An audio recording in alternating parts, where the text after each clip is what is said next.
They must be pretty sore when you do that. Yeah, there it goes. Verity Polisek's nagging shoulder injury went undiagnosed for 2 years. Doctors, using conventional CAT scans and x-rays, black and gray blobs on a screen, just couldn't see what was causing the problem. It was just amazing to see that's exactly what I'm feeling when I move my arm. She's talking about this, a new software program that turns conventional two-dimensional x-ray images into 3D animation, giving doctors and patients a dramatic window into the body. To see it work so seamlessly in the OR, in the theatre, was just overwhelming almost. To see it actually work like we planned is very exciting. Exciting because the software orthopedic surgeon Michael Sandow helped create turns something like this into something extraordinary like this, far more useful to doctors and patients. Using the mouse. For Verity's shoulder problem, it meant instant diagnosis. So as you move your arm up in the air, as you can see there, it's sliding out of joint. So that shows it quite clearly, I think. No need for some high-end hospital computer network either. These images are stored on mini CD, viewed and even manipulated on any laptop.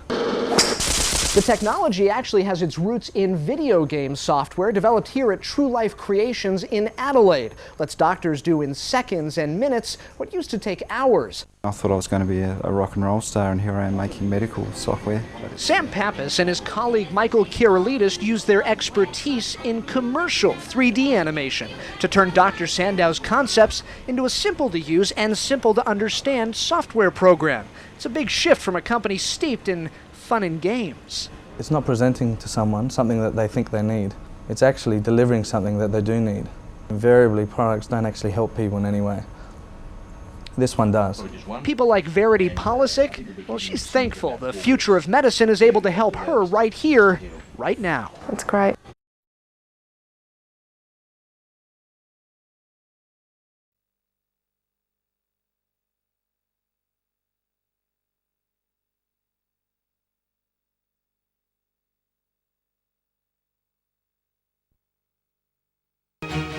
Well, to a somewhat related theme, to computer animation. And of course, it's arguably the biggest star of most Hollywood action blockbusters. But it took an Australian surgeon to realise that such technology could also prove a big hit in the operating theatre. After 2 years of development, that dream is now a reality, giving orthopaedic surgeons three-dimensional interactive models of bones and joints, which they can access during surgery. As Mike Sexton reports, the new technology is already sparking interest around the world. To the outsider, orthopaedic surgery seems a cross between medicine and carpentry. And like a good tradesman, an orthopaedic surgeon needs to plan the job in advance.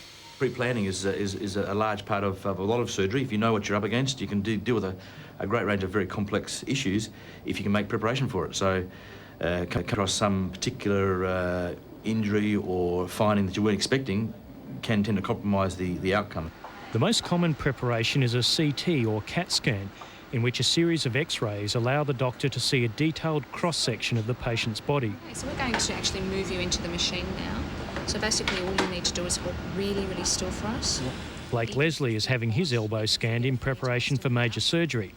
Last year he fell through a window, severing an artery in his forearm, and doctors had to transplant a muscle from his back to reconstruct the limb. But since then he's developed complications. As a part of the injury, he developed a whole lot of extra bone around his elbow, which is now blocking his range of motion, and that's becoming a bit of an issue in terms of him getting to use his arm. Now, because of the complexity of the reconstruction of the arteries, it's very difficult and very dangerous to try and remove this bone without knowing exactly where the arteries are. For years, doctors have used CT scan images to plan operations. But now, for the first time, Adelaide surgeon Michael Sandow is using a 3D computer animation to give an unprecedented view of the challenge ahead. Now, normally we would take this two-dimensional cross-section, but by using the software, it creates these models, which contains both the 3D model, as we can see here with this skin and the bone there. The computer program creates a virtual model of the elbow, which the surgeon can manipulate. We can actually see the bones from whatever angle we want it to, and the bones and other tissues, and so that helps us see what's around the corner, or in particular when we're looking at difficult fractures, we can see exactly the fracture shape and size, and it helps us approach it a bit more safely. 3D CT is nothing new, but the ability to manipulate the models that you create, and also to be able to hide various bones or fragments to really see what you're up against, is something I've not seen before. British orthopaedic surgeon Rob Sharp is a visiting fellow at the Royal Adelaide Hospital and says the images have been particularly helpful when treating trauma cases such as car accidents where there are multiple fractures.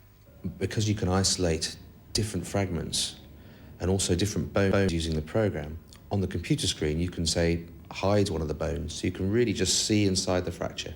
It shows you where all the fracture lines are. You can plan what you're going to do. It's also very helpful to show the patient exactly what you're going to do beforehand. Hi, good morning. Hey. How are you? Okay, just take a seat, thanks. Now, this arm of yours. In the days before surgery, Dr Sando shows his patient the reason his elbow has virtually seized up. Bone growths have built into a knot around the joint and will have to be delicately removed. And then you need to remove that whole bone. Yep. The software being used to create this virtual surgery was the idea of Michael Sando and has taken 2 years to develop. While Dr Sando knew what he wanted to achieve, he had to hire software writers to do it. He was a doctor that thought, these are the scans I'm getting, they're black and white. I work in a 3D world. I actually work on people.